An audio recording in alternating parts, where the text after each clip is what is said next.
Hi guys, welcome back to our channel. This video is part 4 of our altar renovation, the installation of lights, and the final outlook of the altar. Please keep on watching and please don't forget to like, share, subscribe, and hit the notification bell to be updated.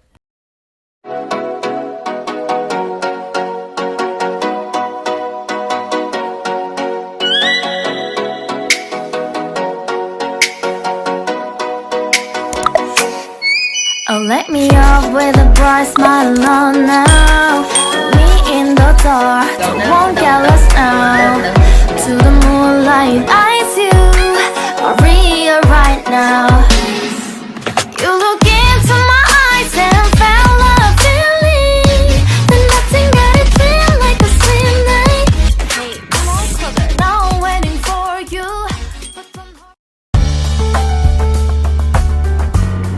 Ito po yung floating shelves. Yung una, measure yung height ng floating shelves kung saan siya ilalagay.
Ito po yung mga mark na lalagyan natin ng screw.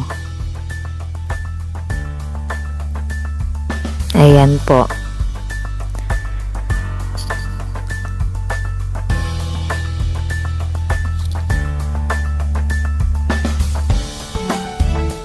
Ano yung gagawin natin?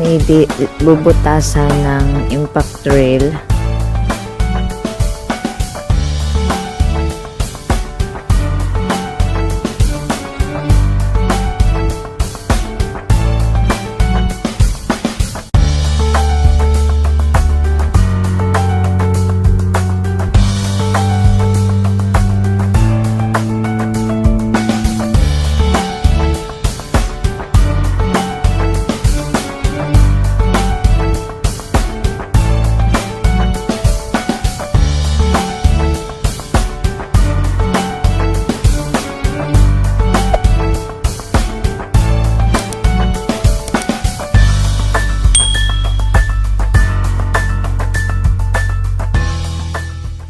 Ito po yung tools na ginagamit pag check sa sa wall, kung saan pwedeng makadrill, kung saan pwede ang may kahoy, kung saan yung may kahoy. Halimbawa, ganito siya. Pag check mo ng ganito, pag ganyan, ibig sabihin wala siyang kahoy, yung sa likod nito walang kahoy. So hindi pwedeng maglagay ng screw kasi hindi kakapit yung screw pag ganyan. Pag ganito, pwede siyang mag-screw kasi merong solid wood sa likod ng wall.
Ito yung container siya.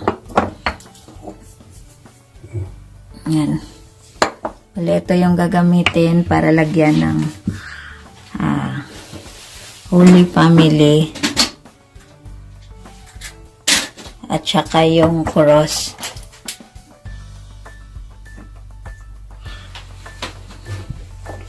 Bale, ganito yung gagawin. Yan.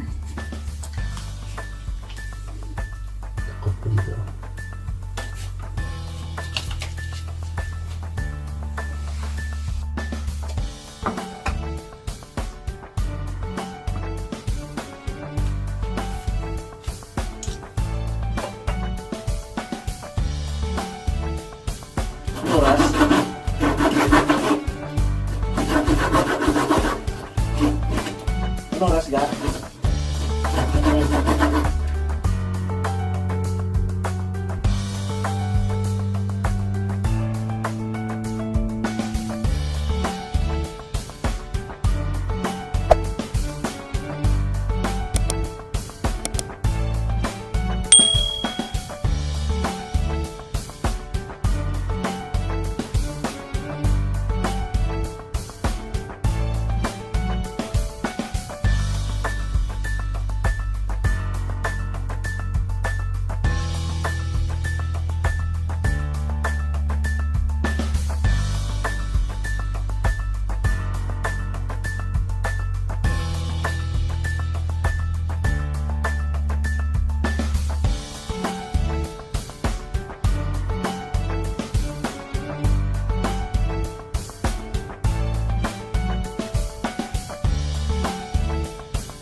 Ayan, eto na po. Tapos na po.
Dito ilalagay ang maliit na cross.